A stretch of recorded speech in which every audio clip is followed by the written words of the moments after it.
대한민국이 일본에게 결국 최후 통첩을 날렸습니다. 작년 7월 일본 아베 정부는 한국에 대해 강제징용 배상 판결을 빌미 삼아서 반도체 핵심 소재들에 대한 수출 규제를 단행했었죠.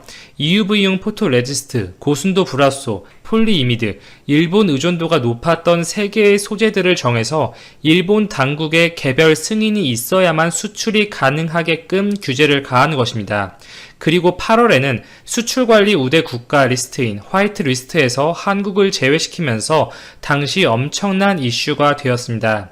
일본의 이 같은 수출 규제, 화이트리스트 배제에 이어서 한국 역시 전략물자 수출입 고시를 개정해서 일본을 화이트리스트에서 역으로 제외시키고 WTO에 제소를 하는 등의 맞대응을 펼쳐왔습니다.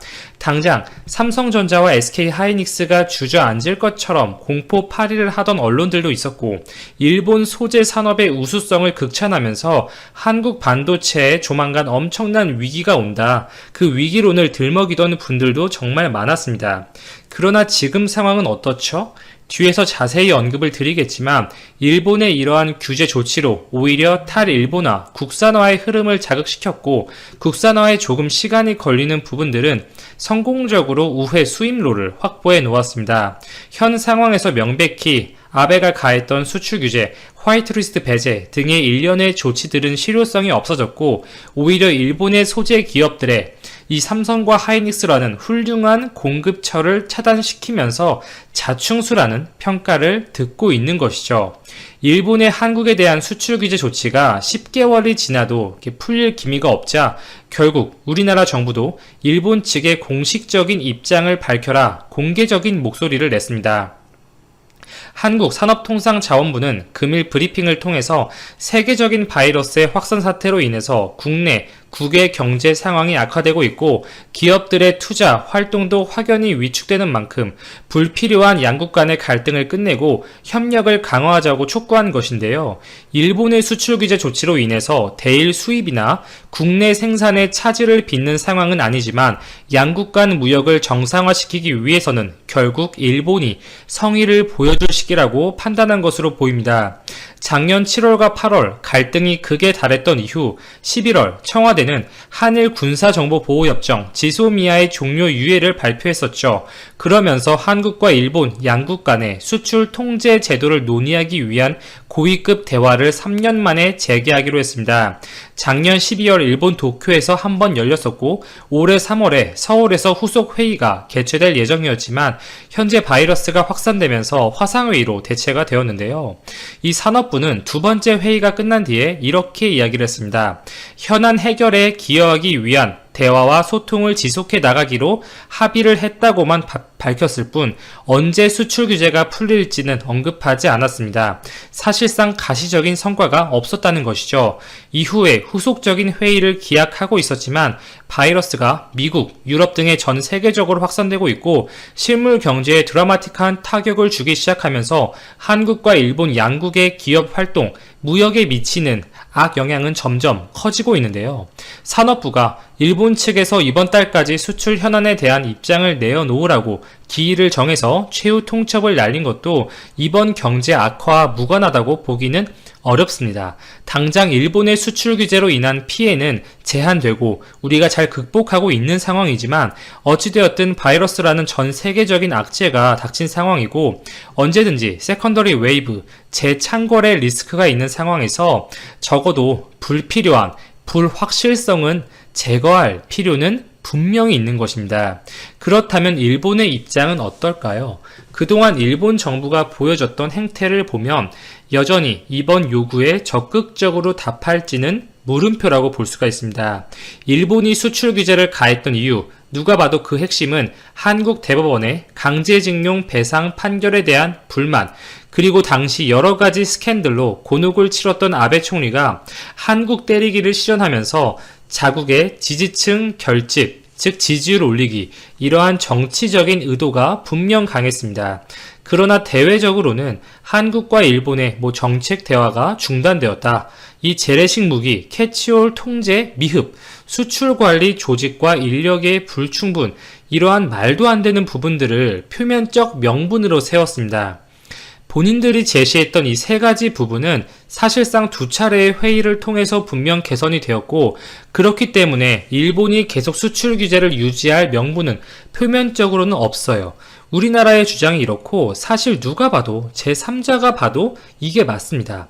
그러나 그 알맹이 속에 있는 한국 대법원의 강제징용 배상 판결 문제, 정치적 문제, 이 부분에서 해결되고 있지 않기 때문에 이 사태의 근간이 된 외교적 문제는 아직까지 완벽하게 해결이 안 된 것이죠.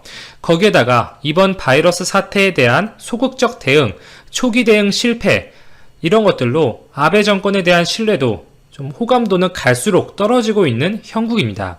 이렇게 어려운 상황 속에서 항상 혐한, 반한 감정팔이를 해오면서 지지율 반등을 노려왔던 아베 총리가 오히려 한국에 대한 우호적인 제스처를 취할 확률은 얼마나 될까요? 높지 않다고 볼 수 있겠죠. 만약 일본이 지속적으로 산업부의 요구를 외면하고 이렇게 명분 없는 규제를 이어갈 경우에 추가적으로 WTO 제소 역시 재개를 할 수가 있겠죠. 그것은 일본 입장에서 굉장히 아픈 부분이 될 거예요. 지금 여러 가지 이슈로 어려움을 겪는 상황에서 WTO 분쟁마저 휘말리고 그 결과가 좋지 않은 쪽으로 난다면 일본은 더 큰 타격을 받을 수밖에 없습니다. 이 같은 한국의 최후 통첩에 여전히 일본은 확답을 피하고 있어요. 아베 정부의 대변인인 스가 요시히데 관방장관이 정례 기자회견에서 이 한국 정부의 발표 내용 하나하나에 코멘트하는 것을 삼가고 싶다고 전제를 했습니다. 그러면서 수출관리 당국이 국내 기업이나 수출 상대국의 수출 관리 등을 종합적으로 평가해 운용할 방침이라는 원칙적인 답변을 했습니다. 수출 관리하는 국가가 알아서 하겠다는 거죠. 일본 정부 관계자의 이 같은 언급은 한국 정부의 요구에 휘둘리지 않겠다. 그것과 무관하게 자국의 기조에 맞춰서 한국에 대한 수출 규제 문제를 좀 풀어가겠다는 뜻을 밝힌 것으로 해석이 됩니다. 자, 그렇다면 일본이 규제를 가했던 이 세 개의 반도체 핵심 소재들, 현재 상황은 어떨까요? 이 고순도 불화소, 우선 솔브레인이 국산화의 선봉장 역할을 했습니다. 이 충남에 공장을 지었고 이 충분한 캐파를 확보했으며 실제로 삼성과 SK 하이닉스에 납품을 하고 있어요. 램 테크놀로지라는 업체 역시 작년부터 하이닉스 측에 불산을 공급하고 있으며 2021년 캐파 5배 증가를 목표로 300억 원 투자를 결정했습니다. SK 머터리얼즈는 기체 불화소의 공급을 앞두고 있고 현재 고객사들에게 최종적으로 샘플 테스트를 진행 중에 있습니다. EUV용 포토레지스트 듀폰이 투자를 결정했죠. 천안에 생산시설을 마련하기로 결정을 했습니다. 300억 원 규모로 예상이 되고 있고 이전에 방송에서 한번 소개해드렸던 기업인데요. 이 미국의 인프리아가 그 훌륭한 대체제가 될 수가 있습니다. 이미 삼성과 하이닉스가 그 기술력을 인정해서 투자자로 참여하고 있는데요. 인프리아가 내세우는 PR은 무기물, 금속 산화물 베이스입니다. 기존 일본 제품에서 사용했었던 유기물과는 다르게 분자 크기가 5분의 1 정도로 작고 빛 흡수율이 5배 가까이 높기 때문에 궁극적으로는 보다 조밀하고 정확하게 회로 패턴을 형성할 수가 있습니다. 또한 무기물은 유기물보다 단단한 특성이 있어서 시각 선택비도 10배 이상 높습니다. 그만큼 추가적인 공정 없이 정확하게 필요한 부분만을 깎아서 없앨 수 있다는 의미죠.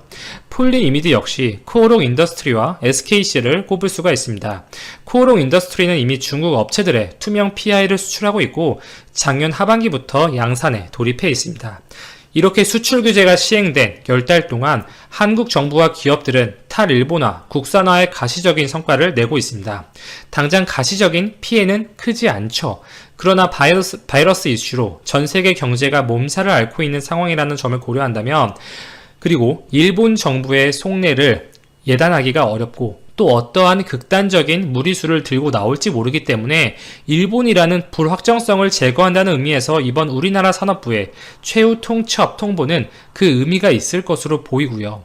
그리고 아베 정부가 이 바이러스 사태 대응 미숙에 도쿄올림픽 연기에 개헌도 어려워지는 이렇게 악재가 터지는 상황 속에서 조기 퇴진에 대한 이야기도 나오고 있죠. 궁지에 몰린 지금이 시기적으로 일본을 압박하기에 나쁘지 않은 타이밍이라고 볼 수가 있습니다. 따라서 이번 한국의 조치는 여러모로 의미가 있었다. 이렇게 볼 수가 있겠습니다.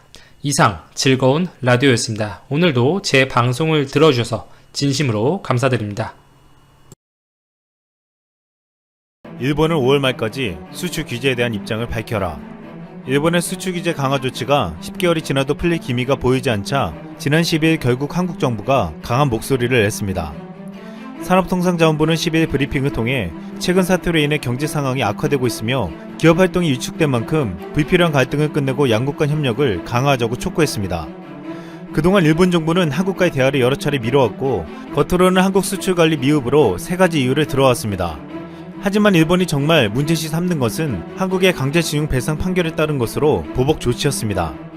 한국은 지난해 7월 일본의 수출 규제로 인해 부품과 소재에서 국산화를 꾸준히 진행시켜왔고 현재 일본이 수출 규제했던 3대 품목 공급의 안정화를 달성했습니다. 한국에 큰소리치던 일본은 지금 감염병 대처를 제대로 하지 못한 채 점점 심각한 상황으로 치닫고 있습니다. 이달 초 6일까지 긴급사태를 선포했던 일본은 확진자 수가 줄지 않자 이달 31일까지 연장했습니다. 이 긴급사태가 일본 경제에 미치는 영향은 역대급으로 보이고 있습니다. 산케이신문에 따르면 감염병 피해가 본격화된 올해 2분기 일본의 경제 성장률은 1945년 태평양 전쟁 종전 이래 최악의 역성장을 기록하게 될 것이라고 전망했습니다. 즉 감염병을 제대로 막지 못한 일본은 경제에도 치명적인 피해를 입게 된 것입니다. 또한 일본의 확진자는 최근 50명 아래로 떨어지고 있지만 이 수치는 의심받고 있습니다. 교도통신에 따르면 감염병에 대응하는 일본 정부 전문가회의 부자장인 오미 시게루 이사장이 최근 증상이 가볍거나 없는 사람이 많이 있다면서 실제 감염된 사람의 수가 확진자의 10배, 15배, 20배인지는 아무도 모른다고 말했습니다. 중요한 것은 일본은 아직도 심각한 증상이 아니면 검사를 하고 있지 않습니다. 지난 12일 김어준의 뉴스공장에 나온 도쿄에서 한식당을 운영하는 한 일본 교민의 말은 충격적이었습니다. 같은 건물 건물주가 감염 증상이 나온 후 일주일 만에 실려가 확진 판정을 받았는데 그 가족은 물론 건물에 있는 사람 누구도 검사를 받지 못했고 건물 방역도 하려면 자신의 돈으로 하라고 했다고 했습니다. 일본 방역당국이 해준 것은 아무것도 없었습니다. 또한 일본 길거리에 쓰러져서 방치된 사람들이 계속 발견되고 있다고 했는데 최근 일본 밤거리에는 7인승이 되는 경찰차가 비상등을 안 켜고 조용히 순회하고 있다고 했습니다. 현재 일본의 의료 시스템은 이미 붕괴 상태에 와 있다고 보고 있습니다. 일본 의료진들은 방호복 대신 비옷을 입고 있고 마스크도 부족해서 일주일씩 쓰고 있는 형편입니다. 또한 진단키트도 부족하고 이를 운영할 수 있는 시설과 인력도 모자라다고 알려져 있습니다. 얼마 전 일본은 한국의 진단키트의 정확성에 대해서 의심했고 이에 한국의 진단키트 업체는 지금 전세계 요청 물량도 소화하기 힘들다며 앞으로 일본에 수출할 계획이 없다고 밝혔습니다.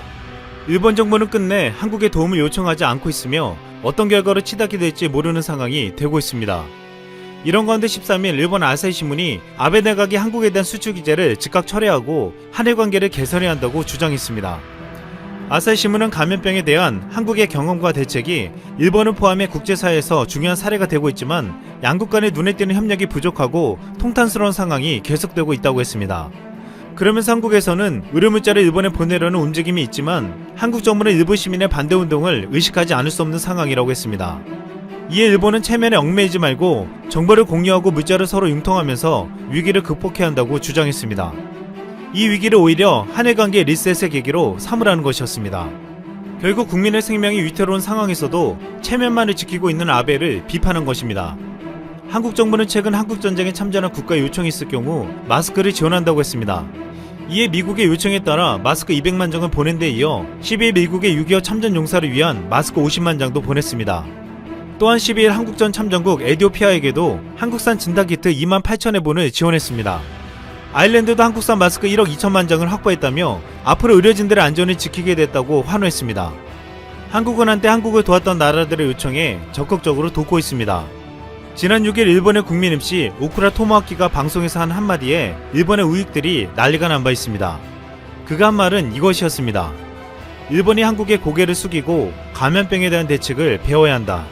이 말은 엄청나게 비난받으며 인격 모독까지 받게 만들었습니다. 그의 용감한 한마디가 비난받은 것이 지금 일본이 처한 현실이 되고 있습니다. 이상 쓸멍이었습니다.